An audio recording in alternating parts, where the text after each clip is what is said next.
go a little bit fast because this is like almost same with Python, especially at least the logic, but the syntax will be different. So for the decision structures, basically what do we mean is the if statements or the switch statements. So what we have is like we want to have the program to act differently for different conditions. So we need a condition statement. By using that, we write our if statement. So if the condition is true, we will do that. If it is not true, we will do something else. So we need also an if statement and equality operators to check whether for these conditions, or maybe some relational operators like greater or smaller signs and so on. I will move a little bit fast because you should be familiar with this in Python. The only thing that I want you to focus on is that sometimes the syntax is different. But in this case, I think it's most same. But like for the equal sign, double equal sign, for not equal, exclamation mark equal sign, and so on. So we use this to define the conditions. Am I going too fast, or you already know it, so it's okay at this speed?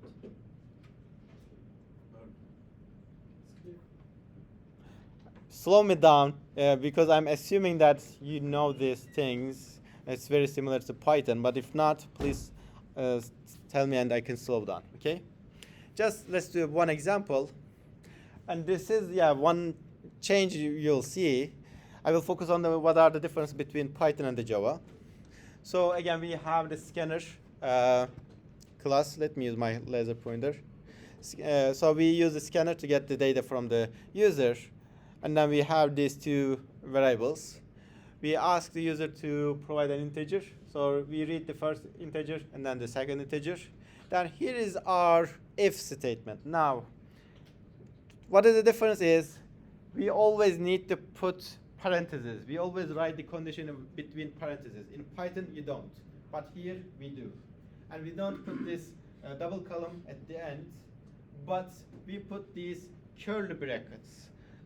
Then we write all the whatever we want to do if this condition is true right between these curly brackets.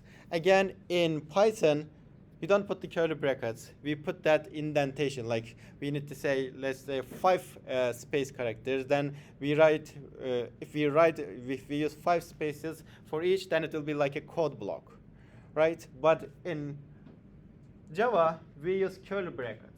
So everything in between will be for this if statement. So the main difference is, just to repeat, we put the parentheses, we don't put the double column, and we do not care about the indentation in terms of functionality. In terms of readability, of course, it is good to use indentation, but the code blocks are defined by the curly brackets. Okay, should I proceed? The other one is, if statement is like, if A is equal to B, if it is true, do that. But then, what if it is not? Well, we might decide it or not. So we can say, okay, if A is equal to B, then do this. If it is not, well, we'll just proceed. So it is one condition. But in some cases, maybe we need if-else statement, like A is equal to B, then do this. If it is not, do that. So we have these two cases. So we will say that it is if-else statements. And for the switch statements, that in which we have multiple options, and then we perform the actions based on the value of an expression. Again, for this if statement, I think I mentioned that. But for the if-else statements, there's also, again, one difference, which is in Python you use elif, but here we just say else. So this is, I think, the main difference. So we say if statement with a Boolean condition and so on. But for the other one, else, so not elif, this is a part. We don't put a double column. We again put this curly brackets to define the code blocks. So this is the main difference. But if we say, elif is for the else if, right? Sorry, else. For the multiple options, we say if, else if, not elif. So let me correct that. So we don't say elif, we say else if, and then we write the condition and so on. So this is, we have either single option, two options, if else, if multiple options, we will say else if, and the and at the very end it will be else statement. Shall I proceed? Just one example for that. Like if we say, okay, student grade is 70, if student grade is greater than or equal to 60, then we'll print pass. So we don't have an else statement. We just have that, okay, if it is greater than, then we'll just say passed. If we want to put an else statement, then yeah, if you put an else, it means that, okay, if it is less than 60, then it should be failed, so we'll print fail. So we have these two cases.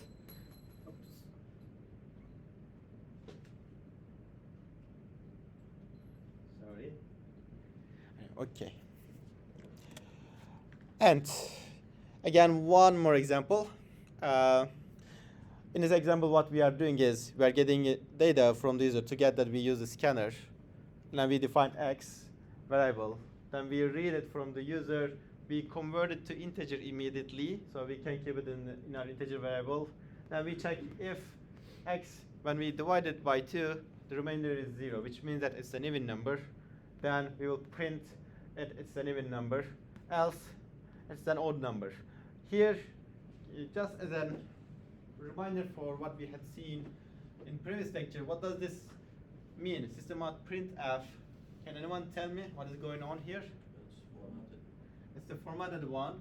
So we use ratio d for integers, and then ratio s for strings. Then we put our parameters. So x is our integer, then our string is even number. So it will be basically say, if x is, let's say, 2, then 2 is even number. Shall I proceed? The other one is nested if statement. So what is that?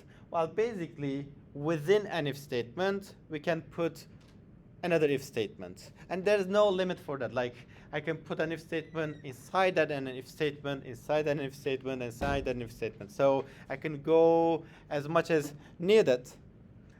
So let's look at this code. This code also has one more different cases. So this is called nested if statements. Let's skim this code. We again define a scanner. We ask to enter an integer. We get the integer. We keep it in this I value. Then we say if I is equal to 10. Now we have to look at the curly brackets. In Java, usually these curly brackets, if you don't do the indentation, it will be easy to confuse yourself. So it's important to do the indentation so that you can know, okay, where this curly bracket starts and ends. But again, this space will have no meaning. You can play with it, but it is good to make it more readable. So, but it is always, when you are reading an if statement, just check, okay, what is happening here? Like, which if statement, where does it start and end? So it starts here and it ends here. Okay, so all of this is an if statement. Then within that we have another if statement. Again, it starts here and ends here. So this is all its content. Then we say, okay, system out println I is smaller than 15. So if it is equal to 10, of course this statement sounds weird. If it is equal to 10, it should be less than 15. It is smaller than 15.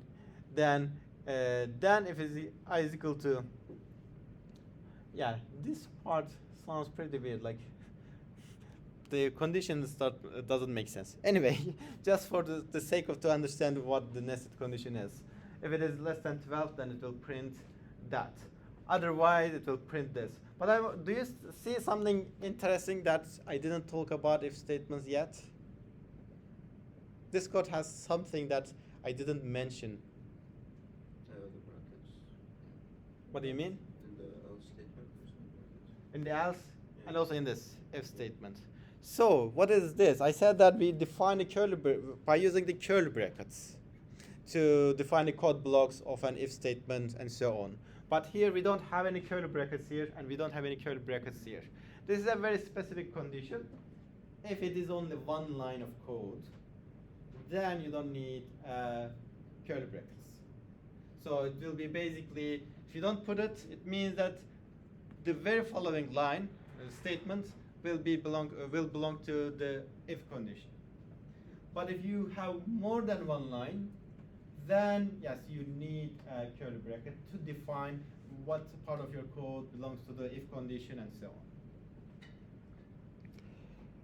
All right, shall I proceed? The other one is conditional operator. So what is this? Well, again, I had said it before and I'll say it again. We are lazy in typing. We don't want to write so many lines of code. Throughout this course, I will keep saying this. There are many shortcuts to write some codes in a simpler way. And this is also in the same idea. To write that, okay, if this is true, do that, else do that. I need like at least 4 lines of code, like if for the if statement, 1 line of code what I want to do, and then else, and then the other one. In order to do that, we have these conditional operators. What is that? In 1 line, we explain, we actually write an if-else statement. How is that? Well, I will just show it with an example. Let's look at this example. Student grade is 70, GPA is 2.5, and then we define a Boolean variable.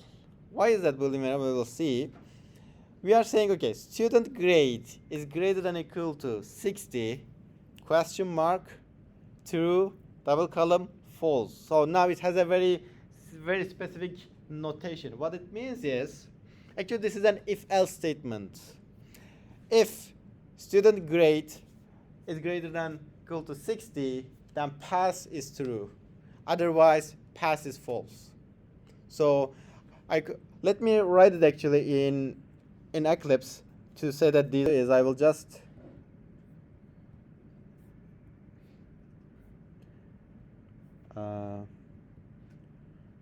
is this an image? Oh, that's an image. Okay, we will write, no worries. Let me open my Eclipse. That.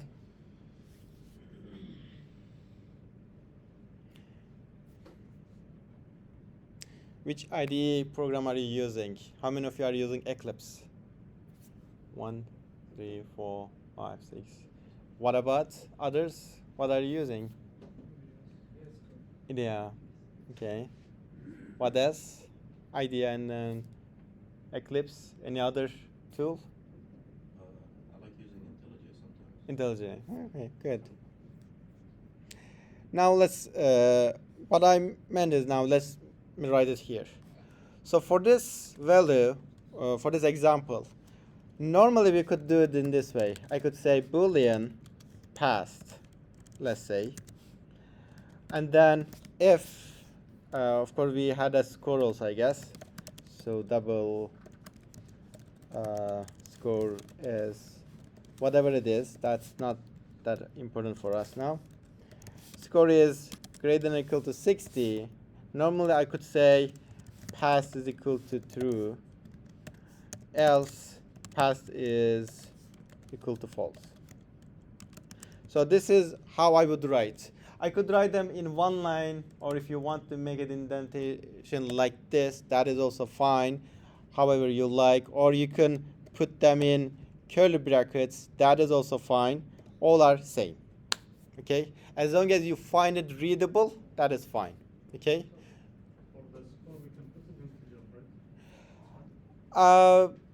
Yes, that is also fine. Yes. I mean, but normally we put these kind of numbers, then it can be. Can we write without curly bracket? For this one, yes, we can, because this is a single line. So normally, yes, I don't need it because this is just a single line, so I don't need it. But if you think that it would be with the curly brackets more readable, you can put it also. Okay? So this is one way to write it. And the other one will be is, so I will say passed is equal to, now I will copy paste this condition, okay? Then I'll put a question mark. Yes, the first thing is our condition, our if statement's condition. So it should be somehow a Boolean expression. Yes. Then, if it is, it should be true. Otherwise, it should be false. So this 4 lines of code are exactly same with this. So again, whatever you feel more suitable, more readable, you can use both. Any of them is fine. Like in this one, you type less, so people might want to choose it. But basically, the main idea is that you have to put a condition here, then a question mark, then your statement about what you will do, if it is true or false. Because what you could do also is like, I don't know, let's say string letter grade, okay? I'll change my statement.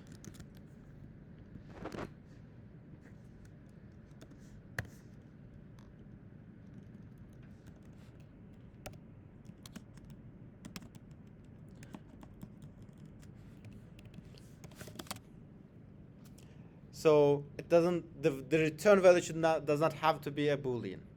Like it should be based on what this value is. Here it is Boolean because the past was a Boolean. But I said, okay, for the letter grade, if it is greater than 90, then it is A. If it is not A, whatever, for instance. Okay? Shall I proceed with the next slide? All right. And with these if and else statements, well, we can build a very sophisticated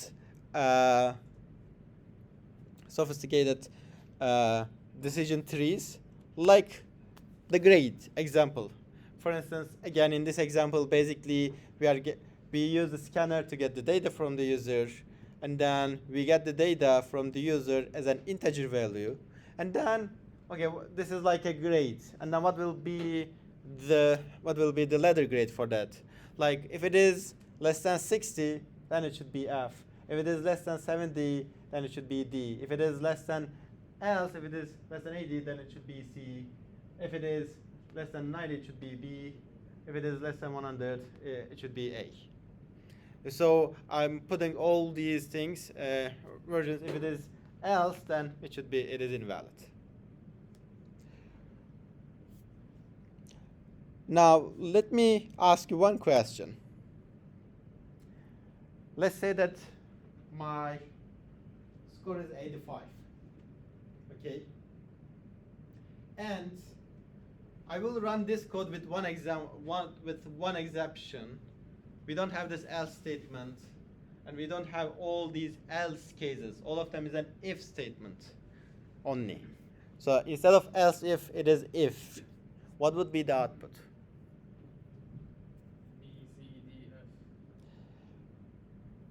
B, C, D, F. If my score is 85. Is it? Just double check, please. Your score is 85. Yes. So now BA. BA. A,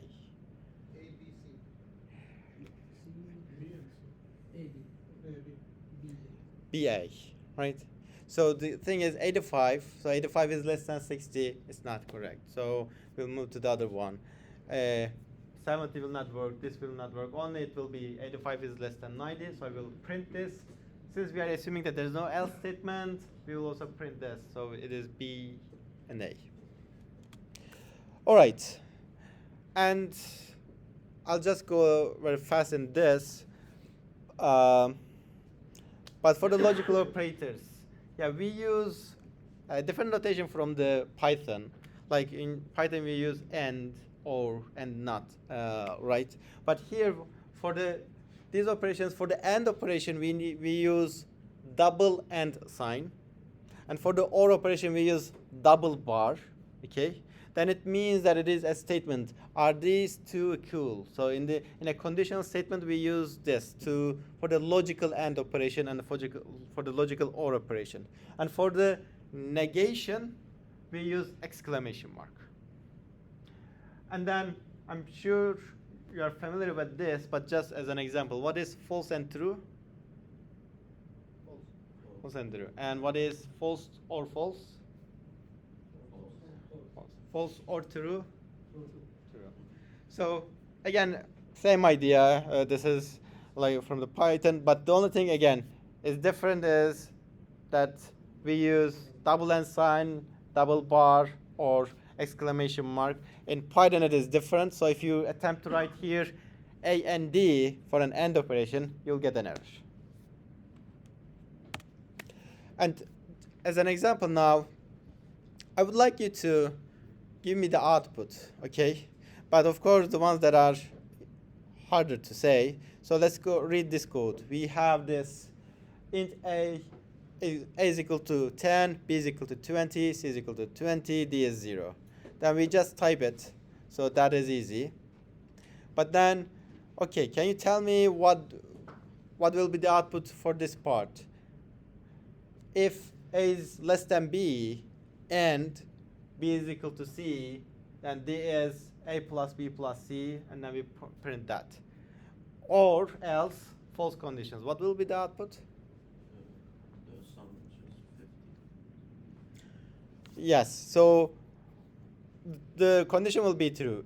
A is less than b. Is that? Yes, 20 is less than 10. One of them is true. Now b is equal to c. Yes, 20 is equal to 20. True. True and true will be true. So yes, we will get into this part. For the logical OR operation, a is greater than b, so which is not. So this part is false. But we have an OR operation. So c is equal to d. Yes, correct. So false or true is true. So that's why we will write it here. And this is also the negation part. So a is equal to b, a is less than b. Yes, 10 is less than b. Correct. True, but we take it negation, so this will be false. Or this will be false, a is not less than b, a is not greater than b, but we take the negation of it, so that will be, the result will be true. All right. Any question? All right.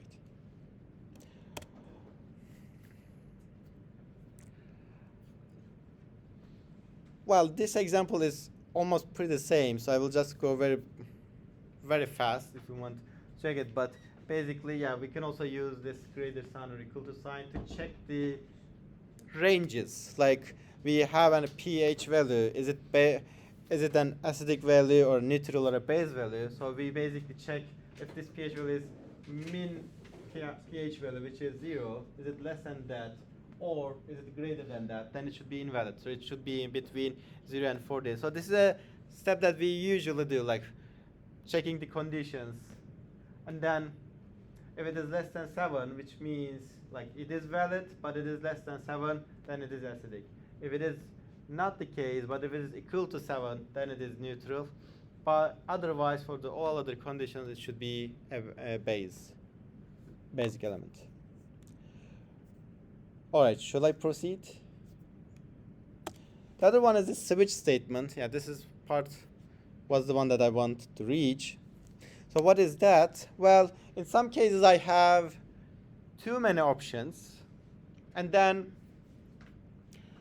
writing them with an if and if-else statements will be too complicated. Again, the main reason is that I am lazy to type. Okay, I don't want to confuse myself, because if this is that, then do this. Else, if this is do that, then do this. If I have so many different cases, the code will be unnecessarily complex to read. So for those cases, switch statement will be an easier way to write it. So what is that? Well, let's see one example.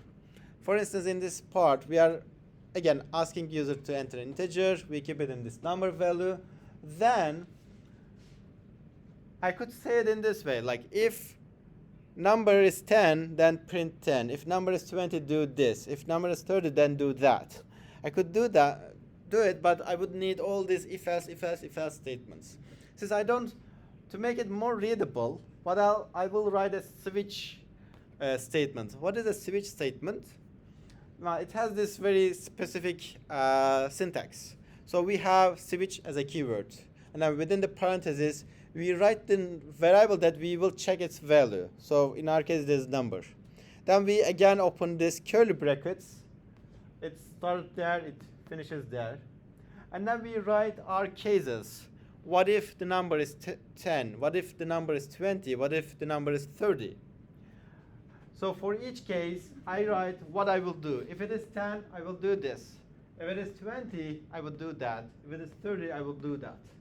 If none of them is true, like it's neither 10 nor 20 nor 30, then the default value is what I will do if none of them is true. I defined it also.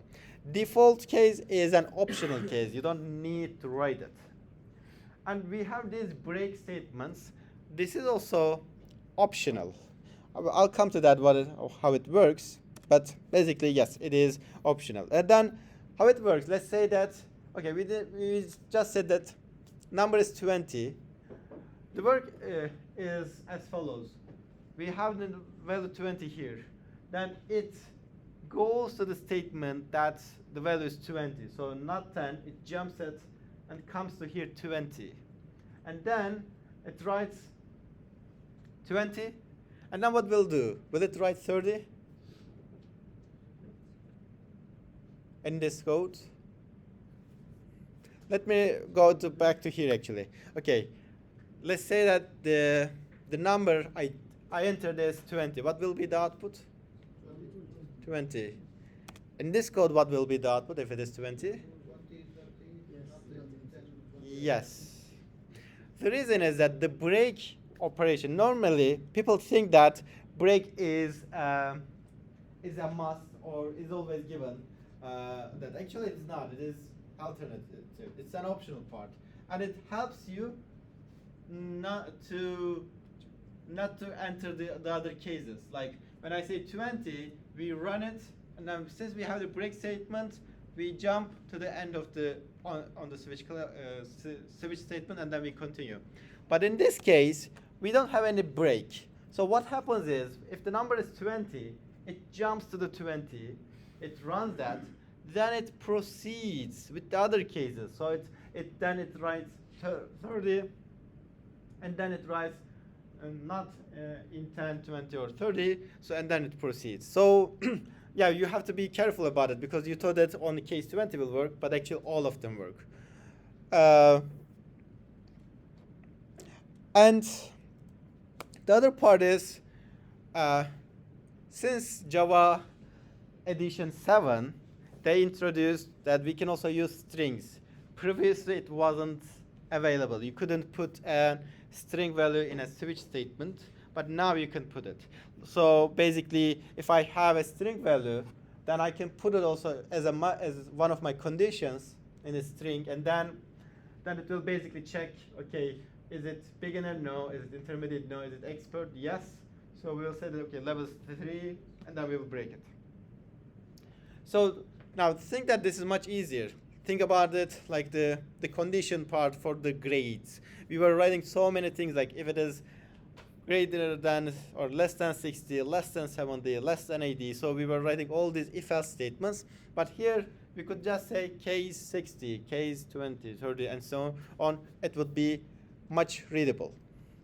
Now you might say that, okay, well, why do we have this problem? Like, why is it break is not the norm? Like, why did it make it optional? Like, it sounds weird because if I say that case 20, then I meant case 20 probably. Why should I put also break? Because I'm lazy in typing. I don't want to type break. Why am I forced to write break?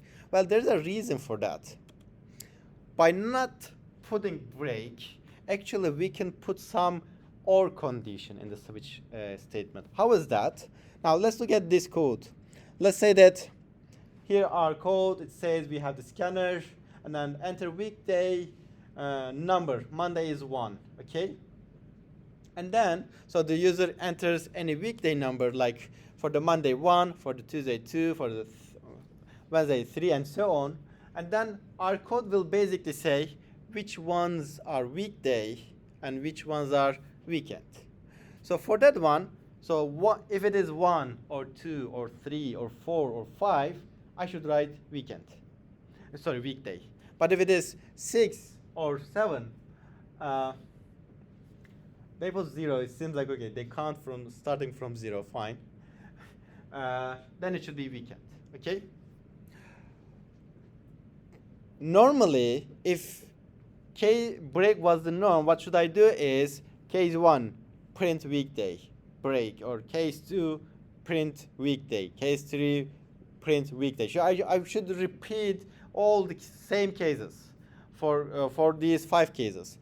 But since break is optional, what is happening here is that if user entered 1, what will happen is, or let's say 2, whatever, the code will come to the 2 parts, and then it's an empty line. I will go to 3, I will go to 4, then I will come to 5, then I will write print weekday and then break.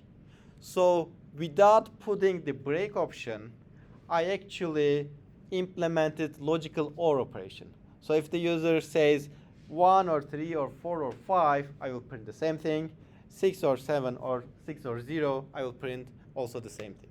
This is the reason that it is helpful for us. Do you have any questions so far? Yes, for cases, can we say that less than or greater than, or it's only an integer output? Yes, it is only about the values, yes.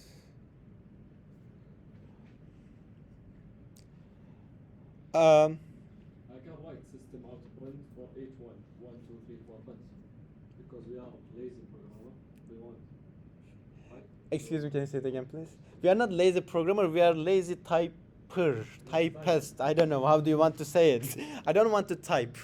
Yes. Yeah. Because of that, right? Yes. I mean, sometimes it is useful to make it readable. Once you get to use that, like, because I also want my code to make it readable as much as possible. Because if it is, of course, it's not always because I'm lazy. That's the joke of it. But if the code is complex, it's easier for me to do mistake. Like if I have 10 nested if loops, it's so easy to mess up with the curly brackets, for instance. So if I type more, the likelihood of doing a mistake will increase. That's why actually I'm trying to reduce it. And I don't want to, yes, and I don't want to drown in these technical details. I don't like typing, yes. But the main idea is actually to make it simple. Simple is good. The best code is not the most sophisticated code. The best code is the simplest code always. Yes, please. For the string, when you said that it was just invented after like JavaScript, how did they do the string one? They wanted to switch. Which means that then you should use if statements if the value is string, There was no not a switch. Now we have 5 minutes. I want you to implement this actually. If you have a laptop, please. If you have a paper, you can. It's not graded, no graded. This is just to practice for you, okay?